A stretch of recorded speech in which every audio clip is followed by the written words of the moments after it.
Hello everyone, welcome. Today we're diving into something that might just shake your entire perception of what it means to make a choice. Now, I've made a video on this in the past and I received plenty of questions asking how determinism and the meaning of life interact. So, what if I told you that free will doesn't exist, but life can still be worth living? Yeah, it's a big one.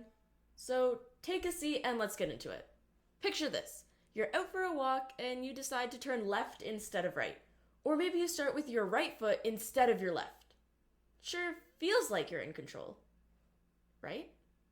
I used to love that feeling, like I'm calling the shots at every moment, every decision. But over time, I've come to believe that might just be an illusion. And I'm totally okay with that. Let me explain why.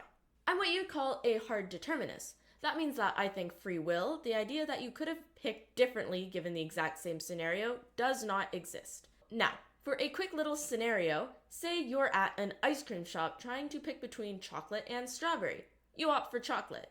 Now, you might think, well, I could have chosen strawberry, but determinism states, nope, chocolate was the only way it was ever gonna go. So what is determinism? It's this idea that every choice, every action, it's just this big web of cause and effect. Your decisions aren't random, they're shaped completely by what came beforehand. This goes way back to ancient thinkers like Heraclitus, who said there's a kind of order to how things change, or Leucippus, who stated that everything is just particles bumping into one another. The Stoics later jumped in, saying that everything is part of this cause and effect web of the universe. Pretty crazy, right? Well, fast forward to today, and science backs this up even more. This gets even cooler, or maybe weirder, when you look at modern-day neuroscience. There's this idea from big thinkers Patricia and Paul Churchland called Eliminative materialism. This idea basically means that we should ditch old-school psychology terms like love and envy, and instead focus on what's happening in the brain, which is billions of neurons firing.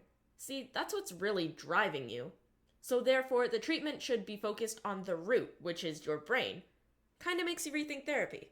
Now, you might be thinking, if everything's determined, what about randomness? Couldn't that give us free will?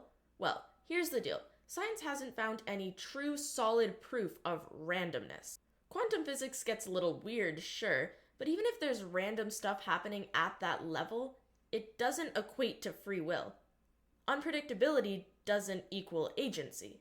Okay, so here's the tricky part. Some people say, hey, I feel like I could have chosen differently. Now, philosophers like Satre thought that feeling is all the proof we need to show we are completely free. But then you have studies like the one from Benjamin Libet showing that your brain starts making decisions before you're even cognitively aware of it. That's right, your neurons are out here plotting your life before you can catch up. So that feeling of freedom might just be a little trick your brain plays on you. Now, at this point, you might be like, whoa. This all sounds really depressing. If I'm not in control, then what's the point? I get it, it can sound like life is just this scripted movie. But here's where it gets uplifting. Even if my decisions are set out by some cosmic domino chain, it still feels like I'm choosing. That experience of picking chocolate ice cream or pursuing a passion of mine, those feel real, and that's enough for me. Plus, determinism doesn't erase meaning. I've still got goals and passions and things I care about. Just because the path might be plotted out doesn't make it less exciting.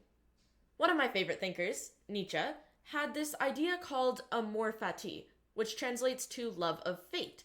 He thought that you should embrace life, even with any twisted events thrown at you. Now, determinism just takes this one step further, saying that not only are the events predetermined, but the way you react is also part of the script. And you know what? I'm still here for it. So, sure, maybe life is like a pre-filmed movie, but that doesn't mean I'm turning off the TV. You're watching Mamma Mia even though it's been pre-filmed and isn't happening live? Yeah, I haven't watched the film before, so I don't know what'll happen. I'm still watching, laughing, crying, and enjoying the predetermined aspects of my life. Determinism doesn't mean giving up, it just means finding joy in the ride. Alright, that's my take. By all means, let me know yours in the comments, and while you're at it, be sure to subscribe. Catch you on the next one.